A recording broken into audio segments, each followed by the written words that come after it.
Lu mah bukan tempat obrolan serba. Terima obrolan serba ada. Rumah tangga nih kan ada rumah yang cuma satu tingkat gitu, nggak ada tangganya. Apakah bisa dibilang rumah tangga? Itu kan cuma kias. Istri jagain lilin, suami ngepet gitu kan. Itu sebenarnya juga gue udah passive serius income, ya kan? Nah, iya, Allah. Iya, apa yang Ngeditnya terjadi? gimana nih anjir? Selamat datang di Tos Serba. Terima obrolan serba ada. Hai, gila banget ya. Gokil. Ya, akhirnya Setelah berbulan-bulan kesampaian kita juga kan. ngekonsepin ini, ngegodok ini, akhirnya hari ini kejadian juga ya. Betul, akhirnya hari ini kita syuting perdana podcast. Namanya apa? Namanya podcast Tos Serba. Singkatannya? Hah? Lu apa gua? Lu deh. Oke.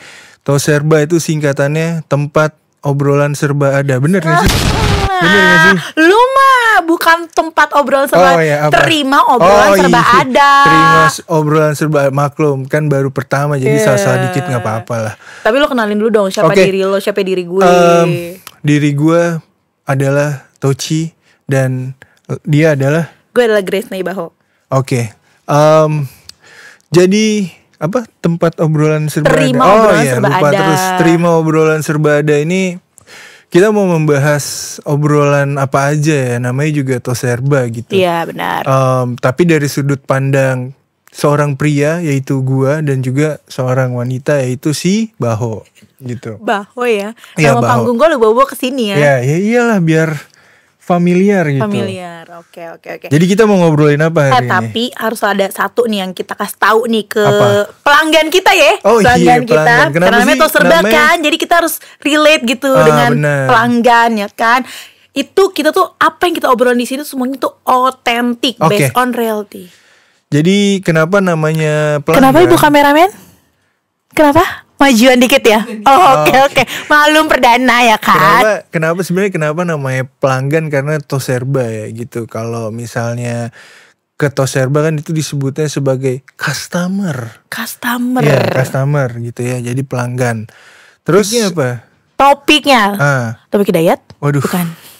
Bukan. Jokes bapak-bapak banget ya. Tidak lucu. Tidak lucu. Hari ini tuh aku pengen ngebahas soal passive income versus fixed income. Oke. Lu tau kan sekarang tuh dunia makin berkembang, zaman makin berkembang. Sekarang kalau dulu tuh image-nya bapak-bapak tuh harus cari uang ya kan, kerja di kantoran, di gedung-gedung tinggi. Tapi sekarang tuh kayaknya tuh udah berubah nih mindsetnya. Oke. Sekarang banyak kan tuh ibu-ibu nih yang kerja kantoran, justru bapak-bapaknya yang lebih banyak freelance di rumah nih. Nah tapi kan itu gak gampang ya buat bapak-bapak dan buat ibu-ibu menerima image kayak gitu kan. Apalagi di mata keluarga. Gue selama bapak-bapak atau siapapun itulah ya gitu. Mau bapak-bapak, mau istrinya juga gitu. Selama masih bisa mengelola kondisi keuangan rumah tangga dengan baik, itu gak ada masalah sih.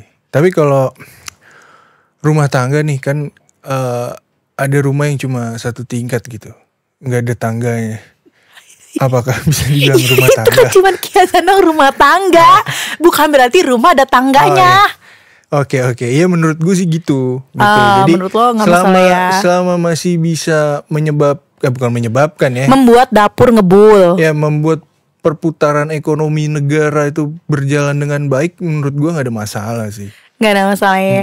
Ya menurut gue juga sih nggak ada masalah sih selama emang kebutuhan dapur kita nih, dapur rumah tangga kita tuh terpenuhi lah. Artinya kayak nggak kekurangan gitu. Betul. Kan, nggak sampai minus, nggak sampai kayak pinjol sono sini ya kan. Jadi sebenarnya nggak masalah juga sih kalau suami lo nggak kerja kantoran. Tapi kalau dua-duanya freelance juga sebenarnya nggak masalah sih menurut gue. Kalau misalnya mereka mungkin kerjanya malam hari gitu ya, kayak abis nidurin anaknya baru kerja. Contohnya kayak kerja sama suami dan istri gitu. Misalnya istri jagain lilin, suami ngepet gitu kan. Itu sebenarnya juga gue udah serius income, ya kan? Karena atau melihara tuyul juga menurut gue itu passive income lah ya, karena apa ya, nggak kerja kantoran tapi dapat duit. pendapatannya nggak tetap ya, memang pendapatannya nggak tetap. Dosa itu ya, tapi cuy. resiko freelance sih menurut gue itu. Ya freelance kan emang ada pendapatan tapi nggak tetap gitu ya, kayak ya kalau lo jadi babi ngepet juga kadang nggak tahu kan, duitnya berapa nih orang gitu. Jadi kadang sehari bawa pulang 1 juta, sehari besoknya bawa pulang 100.000 kan. Kita nggak tahu, sama halnya dengan melihara tuyul menurut gue gitu. Karena uang yang kita ambil kan nggak tahu juga dari berapa gitu. Biasanya kadang banyak, kadang enggak gitu ya, namanya hidup lah ya. Gitu, nggak selalu pasti. Nah tapi freelance. kan itu nanti berhubungannya dengan gimana caranya sebagai pasangan nih yang udah berumah tangga, apalagi udah punya anak nih ya, ngatur si cash flow-nya nih, karena nggak gampang, kecuali mungkin kalau kita belum punya anak ya. Itu cuman kita doang nih, berdua nih as a husband and wife nih ya kan. Tapi kalau udah punya anak, apalagi udah punya anak 2, wah itu sih lu kan harus pinter-pinter ngatur, harus pinter-pinter udah ngelis tuh ya.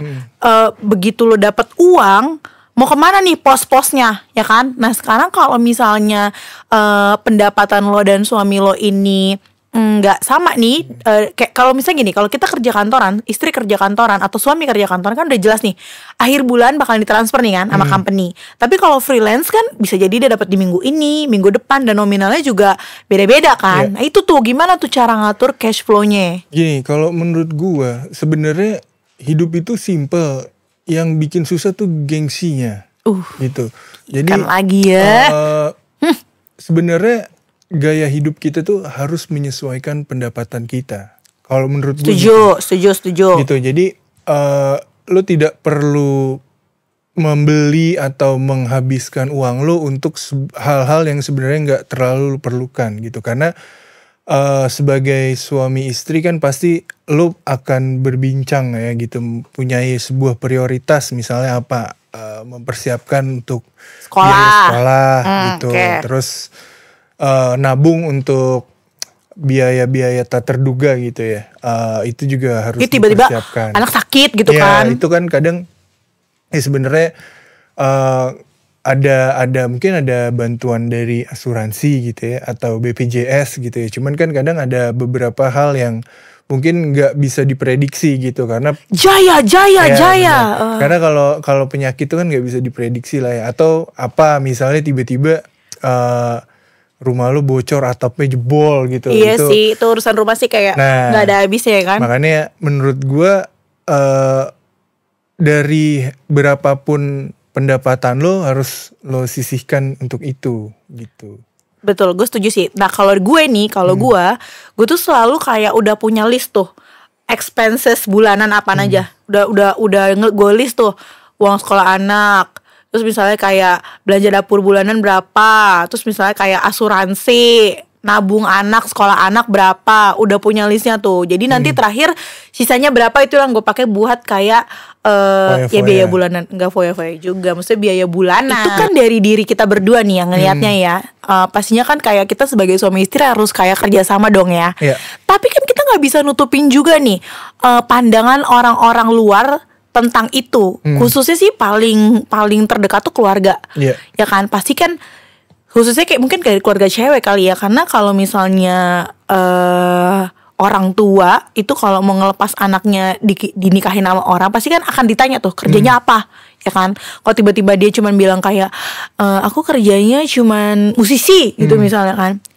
Wah itu gimana tuh? Itu pasti kan orang tuh bakal kayak, musisi berapa penghasilannya gitu, misalnya kayak gitu ya. Komen-komen netizen dan orang tua yang gitu ke kita. Kalau gue sih sebenarnya selama gue bisa menafkahi dan bertanggung jawab terhadap pasangan gue gitu ya, gue nggak terlalu ambil pusing sih kalau komen-komen dari orang-orang lain gitu, karena mereka nggak bayarin hidup gue juga kan. Nah, masalahnya yang kita hadapin orang tua nih, orang tua yang menurut gue sih pemikirannya belum semodern anak-anak zaman sekarang ya. Artinya mereka masih kayak kolot lah zaman dulu, merasa bahwa kayak ya kalau misalnya laki-laki ya lo harus kerja di sebuah gedung besar di perkantoran. Even gak usah laki-laki deh, ya cewek aja deh juga harus kayak gitu. Padahal sekarang tuh kayak media untuk mencari pekerjaan itu udah banyak banget gitu kan, dan menghasilkan gitu. Cuman emang tidak ada penghasilan yang sustain aja tiap bulannya. Ya kalau menurut gue sih sebenarnya dibuktikan aja ya dengan karya. Ya, kayak yang buktikan dengan karya. Enggak sih, kalau menurut gue nggak ada masalah ya selama maksud gue selama gue bisa menghidupi keluarga gue gitu ya. Makan enak gitu, terus masih bisa tidur nyenyak gitu, itu nggak ada masalah sih. Iya, sebenarnya adalah ketika lo bisa meyakinkan orang tua dan mungkin orang-orang sekitar keluarga lo bahwa ya dengan gue kerjaan kayak gini gue bisa kok, gue nggak nyusahin lo gitu ya, gue nggak nyusahin siapapun gitu. Dan makanya sebenarnya stigma bekerja kantoran itu kan mungkin pandangan di orang-orang tua yang masa lalu gitu ya, kayak yang waktu itu di Depok aja tuh yang dibilang nggak pernah ke rumah tapi nggak pernah keluar rumah, terus beli barang-barang mahal, ini babi ngepet nih, padahal kerjanya programmer. Emang programmer itu? Iya kan yang anak-anak IT kan kerja di rumah kan fleksibel kan gitu. Iya. Programmer terus developer dan sebagainya nggak perlu ke kantor gitu, yang penting ada internet. Nah itu kayak gitu-gitu tuh yang masa kerja di rumah doang nggak pernah keluar tapi bisa beli mobil, bisa akhirnya beli jadi motor. Omongan orang ya. Iya, ya itu lebih ke orang-orang iri aja sih. Tapi menurut gue ada impactnya juga sih dari zaman COVID, ketika akhirnya pemerintah tuh kayak memberlakukan orang bisa kerja dari mana aja gitu. Itu agak membantu sedikit stigma yang tadinya kayak kerja itu nggak harus di kantor, akhirnya mulai kebangun tuh. Ya kan, behaviornya. Nah, tapi menurut lo nih ya, gimana solusinya supaya bukan nggak ada sih, tapi kayak lebih meminimalisir perdebatan dalam rumah tangga. Soalnya bukan apa-apa ya, itu tuh isu yang cukup sensitif sih di masalah rumah tangga gitu. Dan itu kalau misalnya dibiarin, pecah sih udah. Menurut gue solusinya gini, lu kan punya mulut ya, lu berdua ngomong lah dari awal gitu. Gak semudah itu ngomong sama laki-laki. Ya gini, lu kan pasangan suami istri gitu ya. Kalau diem-dieman, rahasiaan gitu, lu ngapain nikah menurut gua gitu. Jadi menurut gua solusi dari awal tuh emang harus dikasih tahu gitu, bahwa apa? Keterbukaan. Iya, keterbukaan dan komunikasi sih. Jadi kalau dari awal emang lu bilang pendapatan gue nggak tiap bulan rutin nih gitu, tapi ya gue usahakan ada gitu. Kalau buat makan enak dikit mah ada, pinggir jalan mah ada gitu. Kalau sekali makan yang pakai AC mah bisa gitu. Kalau di kamar. Yeah. Nah dari awal sih emang harus diobrolin menurut gue. Jadi ya istrinya juga kalau mau mengerti ya itu kan udah menjadi pilihan lo ya kan? Gitu. Nah kalau misalnya emang lu nggak mau, ya nggak usah dinikahin menurut gue gitu. Berarti lu tuh nggak boleh cuman ngomong kayak misalnya hari ini nggak ada kerja nih misalnya kayak gitu, tapi lu harus kasih pengertian juga nih ketika lo misalnya kerjaan lo minggu ini nggak ada nih. Nah suami itu atau istri itu harus bilang, maksudnya minggu ini aku lagi nggak ada nih ya, tapi minggu depan aku ada misalnya 2 event 2 job gitu kan, bisa lah buat nanti kita sampai akhir bulan gitu misalnya. Maksud gue kayak gitu.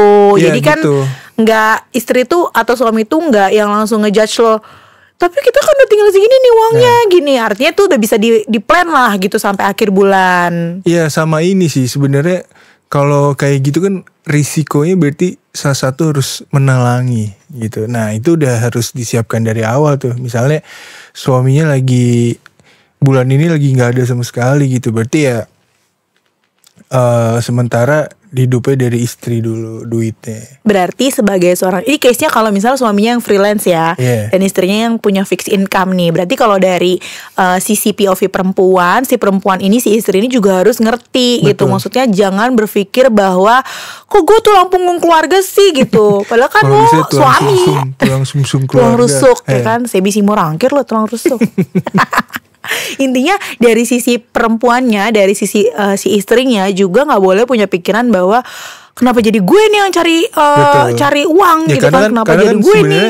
Ini udah kesepakatan bersama gitu. Jadi dari awal kalian semua udah tahu bahwa pendapatan suaminya segini, pendapatan istrinya segini. Nah itu yang apa ya namanya, harus terus dikomunikasikan secara rutin gitu. Iya udah berarti komunikasi yang baik dan terbuka, saling pengertian sama saling menerima kondisi masing-masing ya kan? Ya betul. Ya kan? Iya. Oke. Iya, baru take pertama udah kayak gini bahasannya. Ya mau gimana ya? Namanya juga ngobrol. Dia juga hidup ya. Dia lebih ke curhat sih gitu ya. Iya. Oke. Jadi yaudahlah ya. Iya. Kita akan bahas lebih lanjut nanti seputar kehidupan kita pribadi masing-masing. Mungkin lo juga bisa cerita dari pengalaman pribadi lo. Oke, dengan di next episode kita. Topik-topik yang lebih hangat. Biasa aja. Oh biasa ya, oke, bye. Bye. Tungguin episode selanjutnya ya. Bye.